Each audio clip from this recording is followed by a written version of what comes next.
Welcome to UNITV. I'm Sean Dangler. And I'm Mackenzi Brophy. Today we'll talk about the election in Iowa.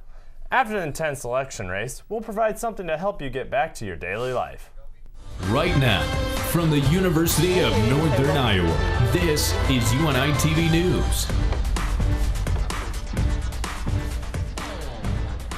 Election day has come and gone, and voters across the nation voiced their opinion at the polling booths.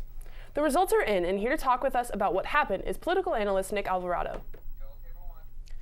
Thank you, Sean and Mackenzie, for having me here. November 4th was an important day in Iowa history. Over half of the state's voters said they wanted to be represented by a woman in the U.S. Senate. Joni Ernst, a Republican from Red Oak and a military commander who spent 14 months in Operation Iraqi Freedom, defeated Democratic opponent and U.S. Representative Bruce Braley by 8.5%, a much bigger margin than any poll had previously predicted. But it wasn't only Ernst's night. In winning an unprecedented sixth term, Governor Terry Branstad became the longest-serving governor in the nation, quite the record. Our journalism class spent election night at the KWWL newsroom. Being a part of the behind-the-scenes operation was nothing short of an eye-opener for me. Do you have Blackhawk County? What's Blackhawk County? No. Blackhawk County? They might have the where. Two, only one is giving them information. Do you guys have Blackhawk County? Blackhawk County? No, we don't have Blackhawk County. Sorry, what?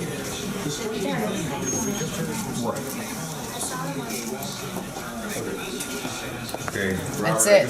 Now they're going to. Which counties do you have? What? I have Howard, Hardin, Alamaki, and Benton. Have they posted already? Hardin has. We'll update the rest of Hardin. Which ones of your counties have already posted? Right now I am recording for Lynn County. The Board of Supervisors District 1 and 5 have both, and then I've also noticed that next I'll be moving on to Floyd County after I can finish and putting these ones in.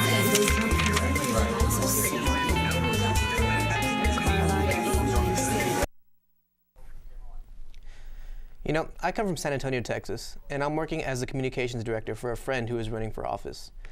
Being part of an election night in 2014 in Iowa was quite enlightening, to say the least. In this year's election, my fellow students and I helped the station report the numbers as they were reported by the various counties. And with Iowa's 99 counties, there were as many streams to keep track of. Frankly, I don't know how it all really works, with so many people working in so many places to ensure that every vote is counted and the numbers are accurate, but somehow it works. I saw only a small portion of it as I was responsible for 4 counties, but having everything in place, have it all come together when it was done, is awesome. I saw the hectic environment of the newsroom with anchors Ron Steele and Amanda Goodman working on their script all the time while keeping track of the tweets and posts of media organizations they follow.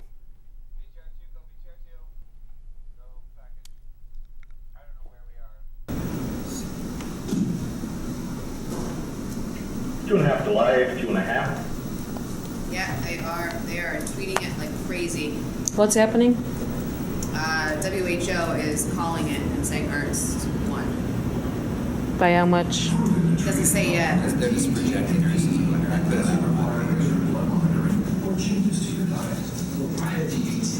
It would be hard to express how stressful it was as things were happening on the go and the numbers were rolling.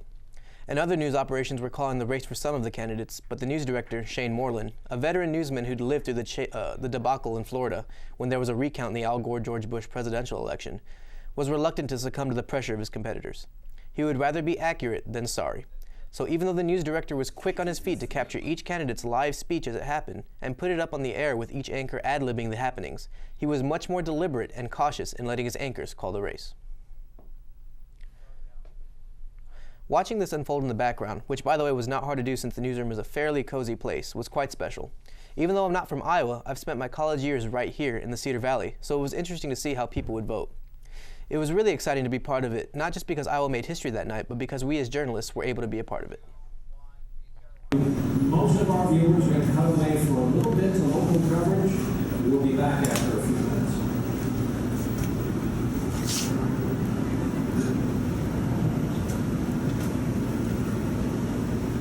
And good evening, everyone. I'm Ron Steve. And I'm Amanda Goodman. We are breaking in momentarily to bring you the very latest election results. I'll get right to it. The polls closed about a half an hour ago. More results will be scrolling on the bottom of your screen. You can also find them online. And we do have results for the Iowa governor race. That's right. Also, the Associated Press, NBC, calling the governor's race right as the polls closed at 9 o'clock. Terry Branstad way out in front, of course, his contender, Jack Hatch. I understand Jack Hatch is speaking right now. We're going to go to him live. Is that our plan? Let's go to Senator Jack Hatch concession speech here live. Jack Hatch now handing over to Monica Burns. So that's Jack Hatch's concession speech that he already talked with the governor. So that is the race that has already been decided by a wide margin. These are early numbers that you're seeing on the screen, but the final margin will probably be in the area of between probably 11 and 17 points, somewhere in there. And a lot of viewers on our social media were very surprised because this race was called about at 9 o'clock, right? As soon as the polls closed. From the very beginning. The Senate race, of course, is one that the entire nation is watching right now because Republicans have picked up 5 seats already. Now, these are early numbers on your screen. I can't tell you, WHO and Des Moines television station already projected a victory tonight for Joni Ernst. And the early Polk County numbers do not favor Bruce Braley because he needed to win by at least 20,000 votes in Polk County. That does not look good. As you mentioned, this seat would sway the balance of power in the Senate, because as you just mentioned, Ron, right now Republicans have picked up 5 of the 6 seats needed to take control of the Senate and really control all of Congress. And if Joni Ernst did get this, that would mean she would be 6. And the first time also, you're witnessing Iowa history tonight because, as you know, Iowa has never elected a woman in Congress for the U.S. House and the United States Senate. So tonight, we're watching Iowa history. Absolutely. KWWL's Jerry Gallagher is covering the GOP at its election night rally headquarters. He's live in Des Moines. Jerry.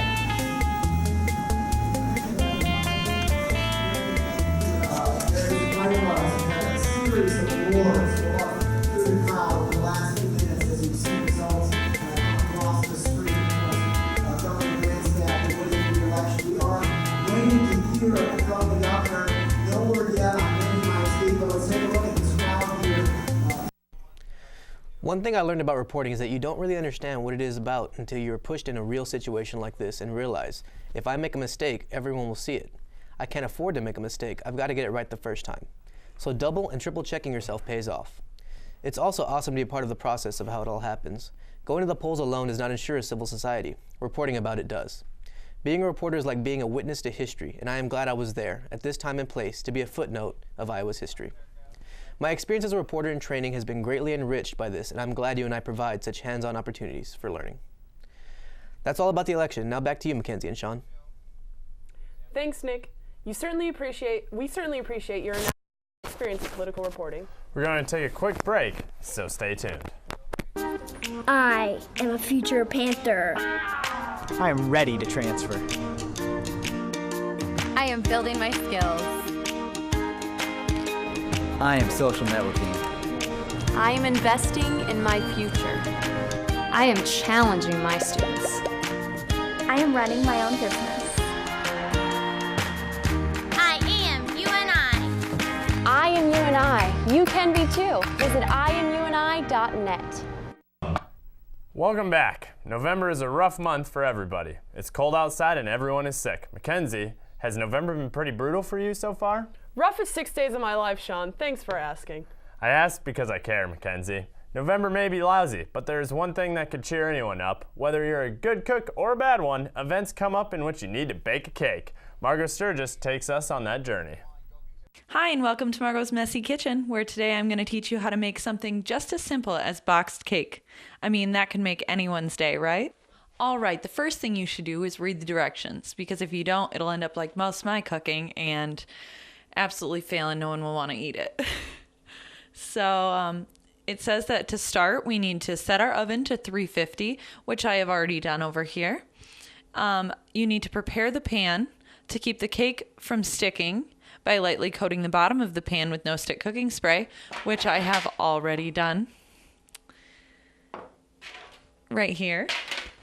So we are ready in the preparation process.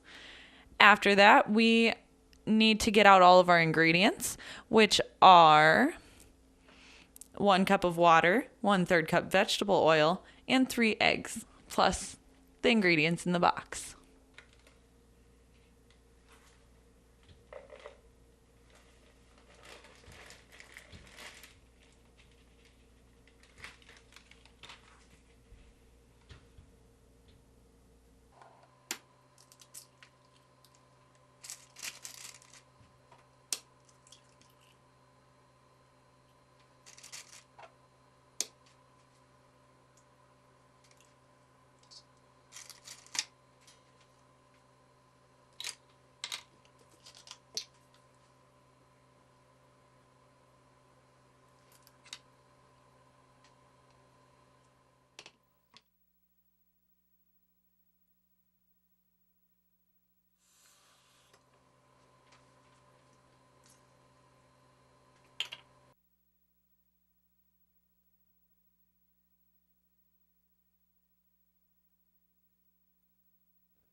And if I hadn't pointed out yet, it is a Halloween cake because it was on sale for $1 at Walgreens.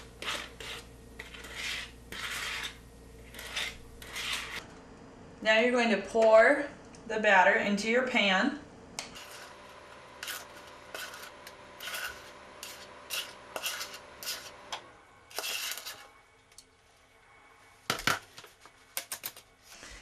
As I said, I'm not a very good cooker. And yeah, there was a little batter not mixed right there.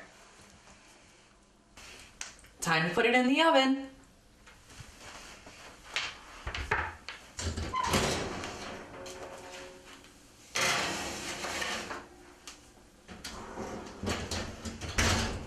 I will now set the clock for 10 to 15 minutes.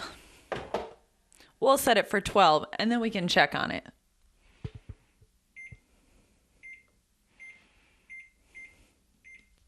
After our cake is finished, we will get to frost it with funfetti frosting, of course, sprinkles. I think I know how I'm passing my time.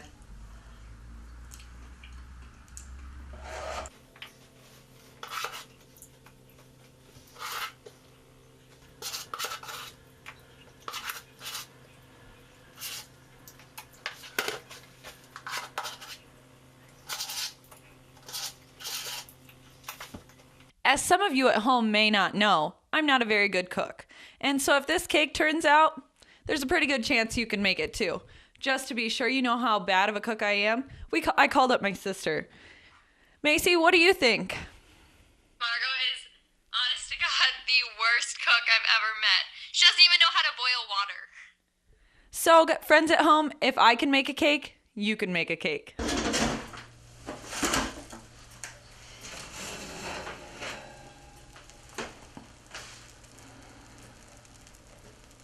The cake needs to sit for 10 to 15 minutes unless you want to frost it. Then it needs to cool all the way.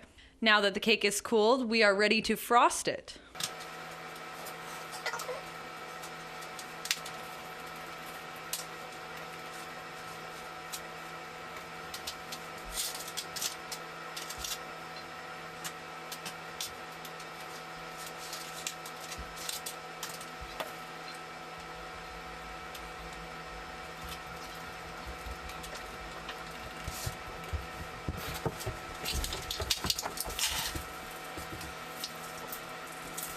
Now all that's left to do is cut the cake and give a piece to our anchor, Mackenzi. Enjoy, Mackenzi. Thanks, Margot. The cake looks great. This week is the start of a new segment called Real Talk, starring Anton and I. Our first guest was UNI grad student Jake Rasmussen. With Anton and Sean.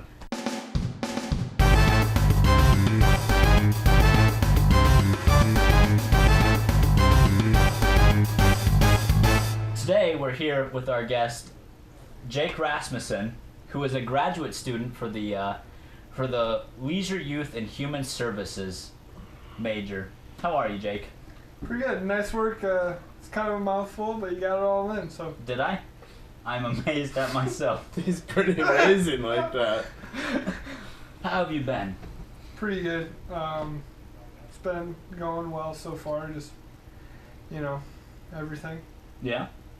Well, I just want to say, Sean and I here, we've each written out words on these note cards that we are going to try to casually blend into the conversation. We don't know what the words are, so let's see if we can get them in there. Mm-hmm. That's a nice whistle. I was reffing volleyball before I came here. Man. If you're gonna use the whistle, where are you gonna use it? What's your favorite place? And does it have a gravitational pull when you whistle it? Favorite place. First, to answer your first question. Sorry, loaded question. Yeah. First, favorite place to use it definitely has to be the pool. You know, I'm a man of the water. Oh yeah. You could say fish, even. Yeah. I spend most of my summers at a pool. We know that. The viewers, they know that. There's no doubt that they know that. Yeah. I'm a swimming enthusiast. That makes sense. Like scuba diving. So you'd say you're like a platypus of sorts, like it on the land, like it in the water. Yes. I would say that. Hey, but what's your gravitational pull? That one. Like if you blow it, are you getting very good looking women? Who's showing up when you blow it? Basically the bad kids. You know what I'm saying? Hey, knock it off, please. You sit them out. If it comes to that, I will. I'll tell you one thing. At my pool, when I was a lifeguard, we'd sit them out 30 minutes at a time. First offense, we'd do it. What's the worst thing a kid's ever done to you when you're a lifeguard? You're just that kid's an idiot.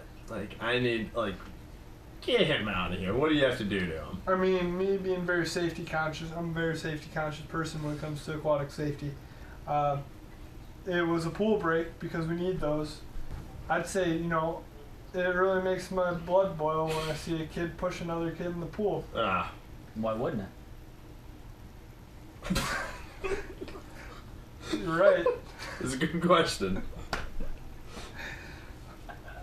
And then I'll tell you the worst part though. The parents came over. Came over and had to ask me, why is my son sitting out? Well, ma'am, you push another person in the pool, our policy is through. Ah! Oh, I know. When I worked at a pool, at my pool, I mean, the parents would come over all the time, and they would just moan at us, and then you know what we called them? What? We would just say, "Man, that patron has a honky tonk, badonky donk." Wow. Wait, it was your pool? I just want to make sure it's your pool. You own this pool, and then you controlled it and lifeguarded it. Not financially, but emotionally. Okay, yes. Emotionally. I just want. Okay. You get attached. You get attached, and Hey. When you're around the pool, are there any microorganisms that you're whoa, these shouldn't be here? Oh, all the time. Is your pool bomb-proof? Or terrestrial? If something's gonna blow up, will your pool stand it? Now, when you're saying blow up, I mean, are we talking a rap party blow up, or well, a bomb blow up? I'm talking a bomb party. The more terrestrial of the two. I don't know what that options. I would say it could blow up. A lot of people, hot day.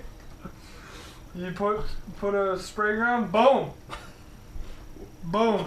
What's your greatest lifeguard story of saving someone that you're most proud of that you would tell your grandchildren when you grow old? Well, lifeguarding is all about preventative measures, so I haven't had a lot of near drownings. I'd say there's just been ones where, the classic coming down the slide, not tall enough, not strong enough swimmer, hopped in. But there was one girl who went off the diving board, clearly shouldn't have. And hopped from the guard stand, go get her and bring her to the side, and I said, maybe we'll take a break from the diving board. I mean, yeah, sometimes they're just irreducible. You can't control what happens to them, but it just happens, you know? That's right. That's right. Well, on that note, that's all the time we have here at Real Talk Real with Talk. Sean and Anton. Tune in next week when we'll be talking to Coach Mark Farley. Thank you for tuning in, and we'll see you soon. Have a good night. Sean, so compelling. I bet that you guys had a lot of fun. Thanks a lot. We're going to take a quick break, so stick around. College is an avenue for learning that can lead to successful job opportunities in the future. However, the education you need cannot be gained simply by going to class. Joining Cedar River Productions is the best way for you to get hands-on experience and one-on-one help with technology that will be crucial for your future. This is your chance to get ahead of other students by gaining knowledge about new technology. You'll be given all the opportunities to turn your ideas into reality and fine-tune your skills and abilities along the way. Make the most of your college experience. Become a member of Cedar River Productions. Welcome back to UNITV. Thanks for hanging out. Yeah, thanks a lot. Our next story is about one of the 3 main theaters at UNI, the Interpreters Theater. 2 of our incredible UNITV crew members are writers, video producers, and actors in the show. Luke Hansen has the story.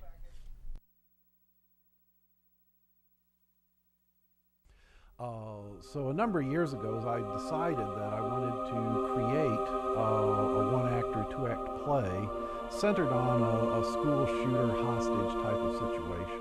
Just Another Day in Paradise is an exploratory piece, I like to call it. It kind of explores the concept of school shootings, and specifically in high schools, what leads up to it, what some of the causes might be. Some of the effects are also kind of touched on a little bit. Just Another Day in Paradise is an original one-act masterpiece by Dr. Paul Sins III in collaboration with students from the University of Northern Iowa. This show takes place in a smaller high school classroom setting with 8 students and 1 teacher. The use of fake firearm and adult content captures the realness and heightens the suspense in this show. I was able to speak with Nathan Grieve and Katie Grassi, 2 of the students who helped write and are now lead actors for this show. Every element that we use with lighting, sound, audio cues, we have some special effects and the video inserts, obviously, like all of that is being put in now.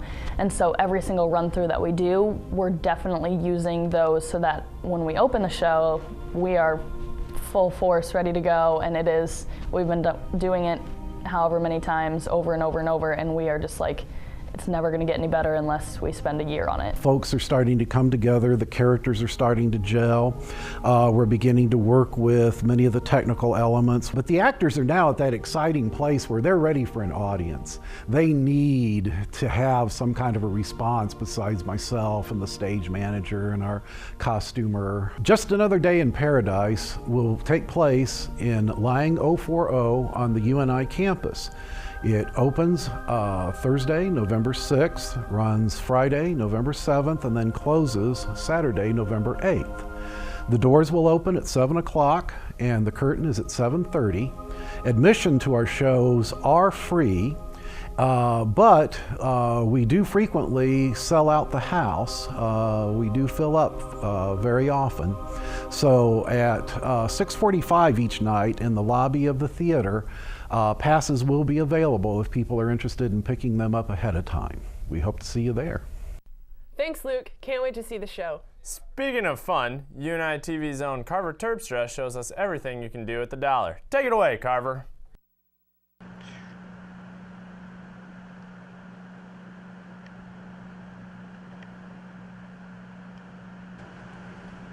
Oh, sweet, $1. Yeah.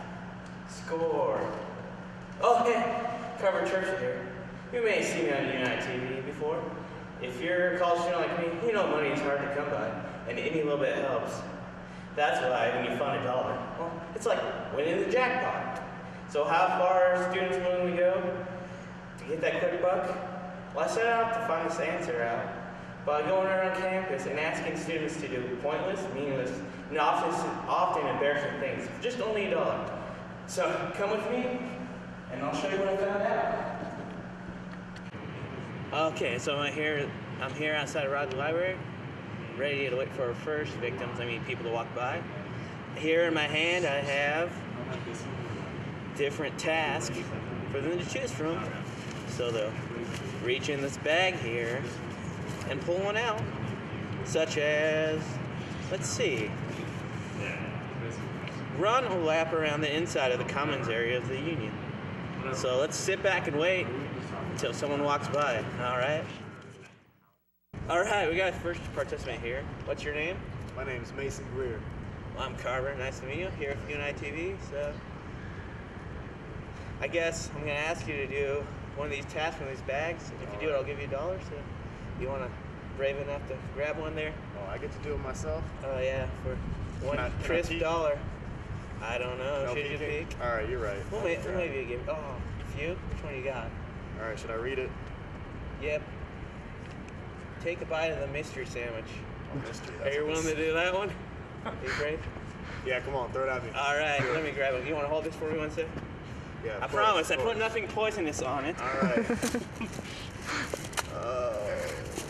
You're a brave soul. Made one for myself earlier, so you know it's safe. Oh yeah. All right. You ready? A big bite or a small bite? You be the judge of that. Should I eat half of it? I'll even let you look inside of it. All right. Okay. I'll give you a countdown. 3, 2, 1.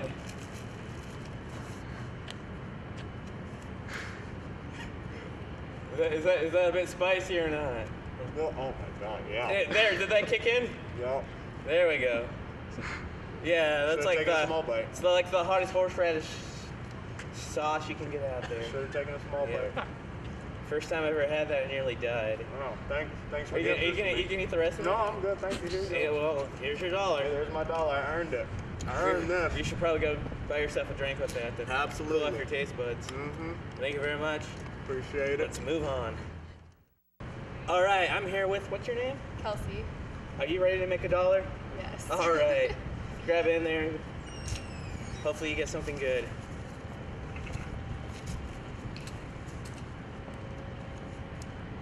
What do we got? Jump out and scare someone. Oh, my favorite. All right, are you ready for this? Yep. All right, here we go.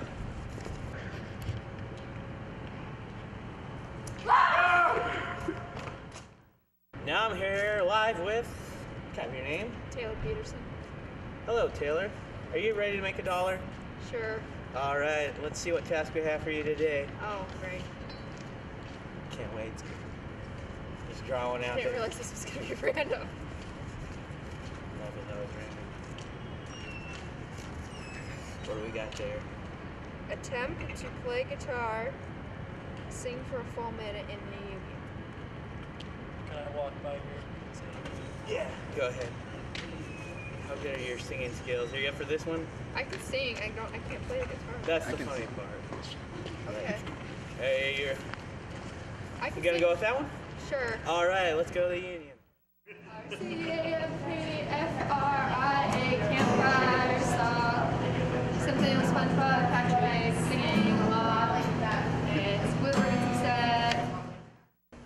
So as you can see from these gritty, hardworking, and determined young college students, one should not underestimate the power of the dollar, especially if you're a college student like me.